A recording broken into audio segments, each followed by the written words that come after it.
Subscribe कीजिए 10th class गणित channel को और बेल आइकन को दबाइए लेटेस्ट वीडियो देखने के लिए।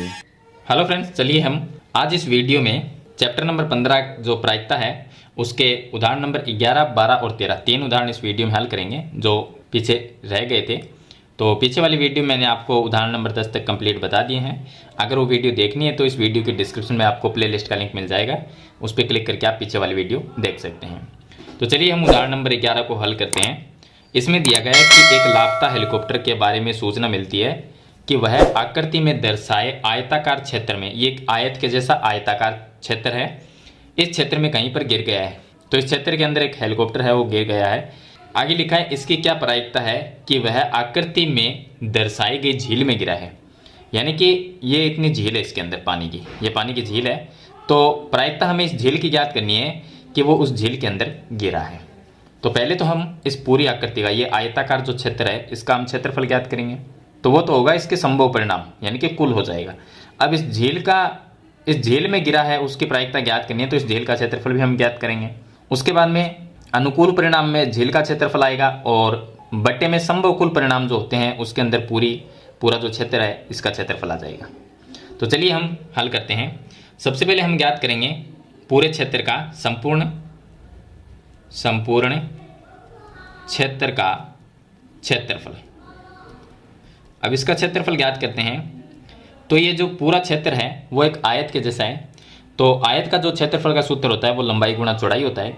तो यहाँ पर हम देखा जाए, यहाँ पर ये लंबाई है 9 किलोमीटर की, तो यहाँ पर आ जाएगा 9 गुणा इसकी चौड़ाई की बात करें तो ये इसकी चौड़ाई है जो कि 4.5 किलोमीटर है। तो 4.5 बराबर में इसको हम गुणा कर देंगे। तो 9 को जब 5 से गुणा किया तो 45 आ गया और 36 और 4 40, यानी कि आ जाएगा 40.5 किलोमीटर। ये इस पूरे क्षेत्र का क्षेत्रफल आ गया है। इसमें झील भी शामिल है तो पूरे का संपूर्ण क्षेत्रफल। अब हम ज्ञात करेंगे ये जो झील है इसका क्षेत्रफल। तो अगर हमें इस झील का क्षेत्रफल ज्ञात करना है तो पहले झील की लंबाई और चौड़ाई हमें निकालनी होगी। तो इसके लंबाई और चौड़ाई निकालने के कैसे निकालेंगे, देखिए यहाँ पर ये जो इतना जो भाग है वो इसकी लंबाई है झील की, और ये जो ये साइड है वो इसकी चौड़ाई है। तो यहाँ से देखिए ये जो पूरी लंबाई है वो 9 किलोमीटर है। तो यहाँ से लेके यहाँ तक अगर 6 किलोमीटर है तो आगे वाली कितनी रहेगी, 3 किलोमीटर और रहेगी, तभी तो ये 9 किलोमीटर है। तो ये हो गई 3 किलोमीटर, ये हो गई 3 किलोमीटर। अब यहाँ से देखिए ये जो चौड़ाई है पूरी वो 4.5 किलोमीटर है। तो ये पूरी 4.5 किलोमीटर है। तो यहाँ से लेके और नीचे वाली अगर 2 किलोमीटर है, ये अगर 2 किलोमीटर है तो ऊपर वाली कितनी रह गई, क्योंकि पूरी कितनी है 4.5 है। तो नीचे वाली अगर 2 किलोमीटर है तो ऊपर वाली कितनी रह गई, 2.5 किलोमीटर रह गई। तो ये झील की लंबाई हो जाएगी और ये झील की चौड़ाई हो जाएगी। तो हम ज्ञात करेंगे झील का क्षेत्रफल। झील का क्षेत्रफल ज्ञात करेंगे। तो झील भी कैसी है, लंबाई चौड़ाई अलग अलग है, तो आयत के जैसी, और आयत के क्षेत्रफल का सूत्र होता है लंबाई गुणा चौड़ाई। लंबाई इसकी 3 है, गुणा में चौड़ाई आ जाएगी 2.5। 25 को जब 3 से गुणा करते हैं 75 आते हैं, यानी कि 7.5 किलोमीटर ये आ जाएगा। अब हमें प्रायिकता उसकी याद करनी है कि वह दर्शाई गई झील में गिरा है। तो ये तो आ जाएगा कुल संभव परिणाम आ जाएंगे, और ये आ जाएगा अनुकूल परिणाम। तो हम ज्ञात करते हैं इसकी प्रायिकता PE। प्रायिकता जब हम ज्ञात करेंगे कि वो इस झील के अंदर गिरा है तो उसकी प्रायिकता क्या होगी, तो अनुकूल परिणाम में झील का क्षेत्रफल आएगा 7.5 और बट्टे में आ जाएगा कुल संभव परिणाम 40.5, यह आ जाएगा 40.5।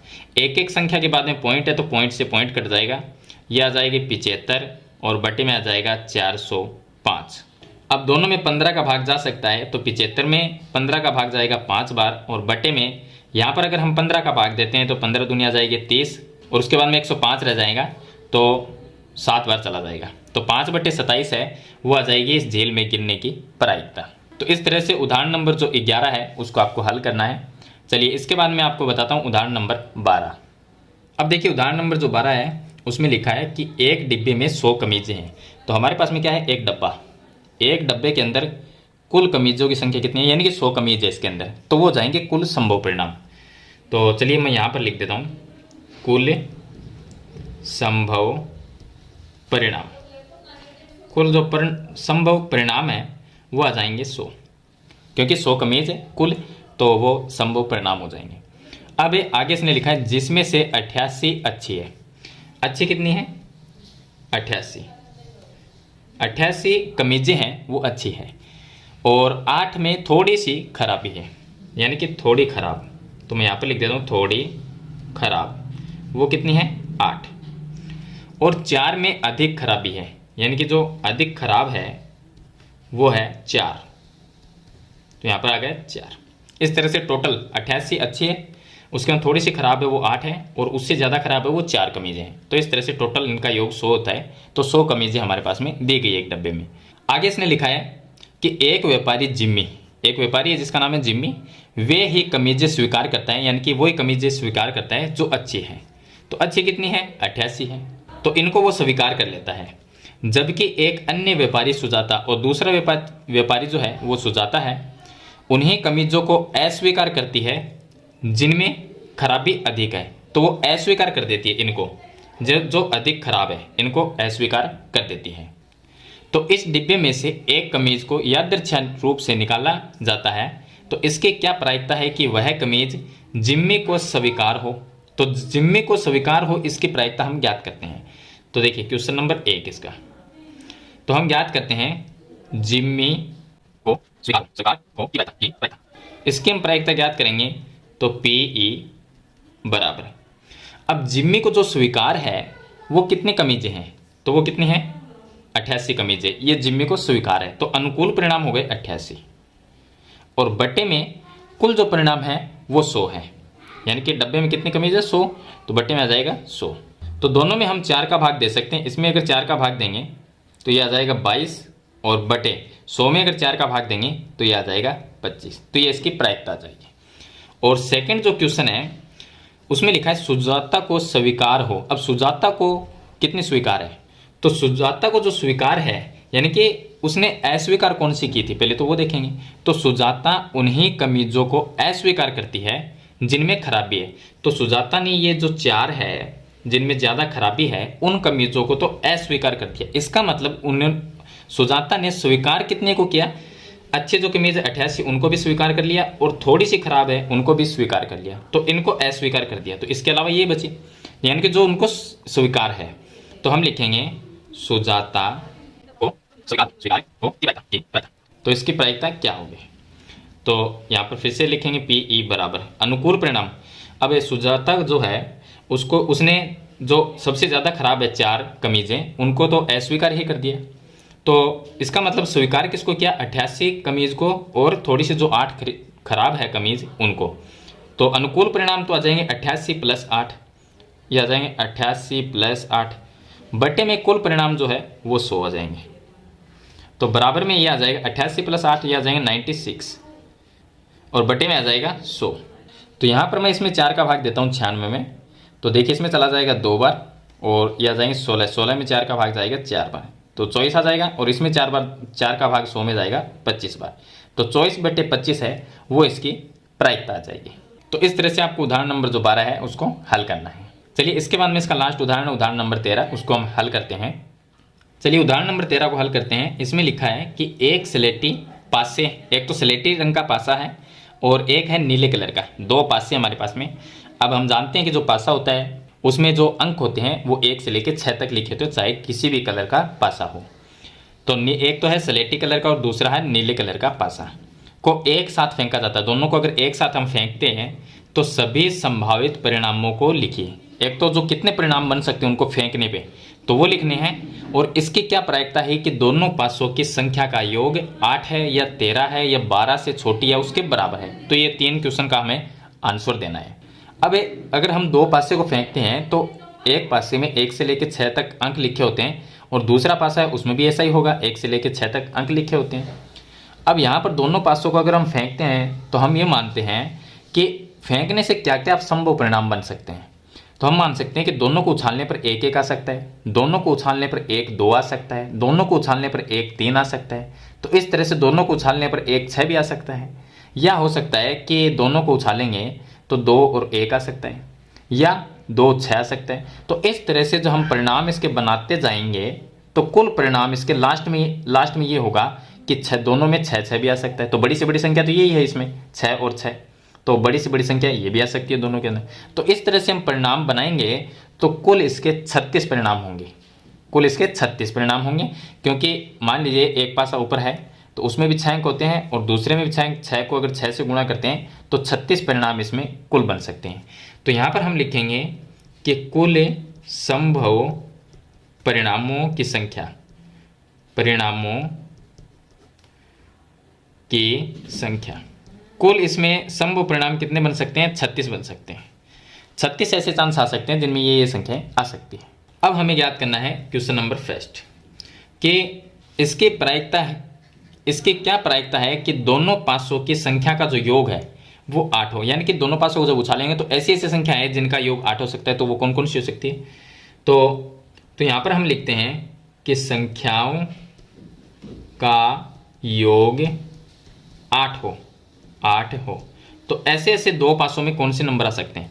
तो हम ये मान लेते हैं कि 2 आ सकता है और 6 आ सकता है। उसके बाद में आ सकता है, क्योंकि यहाँ पर 1 और 7 तो लिख नहीं सकते, वो भी 8 होता है उनका योग, लेकिन 7 अंक है वो पासे में होता ही नहीं है, तो इसलिए 6 और 2 आ सकता है, यानी कि 2 और 6 आ सकता है, और 3 और 5 आ सकता है। उसके बाद में आ सकता है 4 और 4 भी आ सकता है।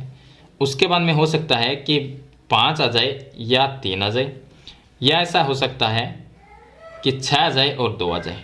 तो ये परिणाम बन सकते हैं यहाँ पर कि जिनका योग 8 हो, ये वो संख्या है जिनका योग 8 होता है।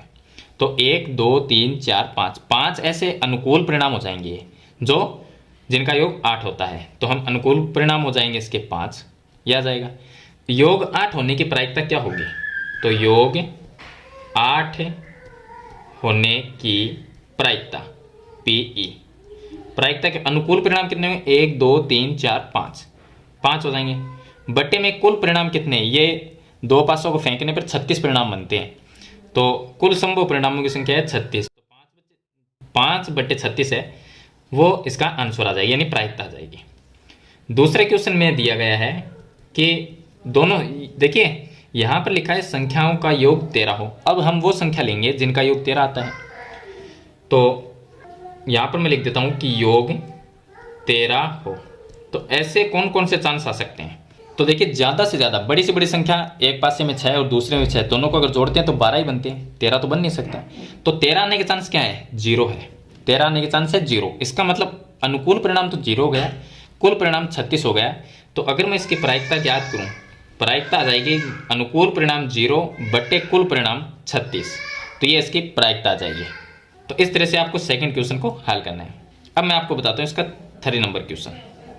क्वेश्चन नंबर जो इसका 3 है उसमें दिया गया है 12 से छोटी या उसके बराबर हो। तो भाई 12 के बराबर कौन सी संख्या है? मतलब दोनों पासों को फेंकेंगे तो योग 12 है। 12 किनका आता है? 6 और 6 का। तो लास्ट संख्या तो ये है 6 और 6, जिनका योग 12 हो सकता है। और यह उससे छोटी है, तो छोटी तो सभी है इनसे, ये सभी छोटी है, जितने भी परिणाम बने हुए सभी छोटे हैं। देखिए इनका योग 11 होता है, ये 10 होता है, ये 9 होता है, ये 8 है, ये 7 है, तो बाकी 12 से सभी छोटी है। इसका मतलब 35 परिणाम है ये, सॉरी 36 परिणाम है। तो 12 या 12 से छोटी या उसके बराबर है, तो वो अनुकूल परिणाम कितने होंगे? वो 36 होंगे।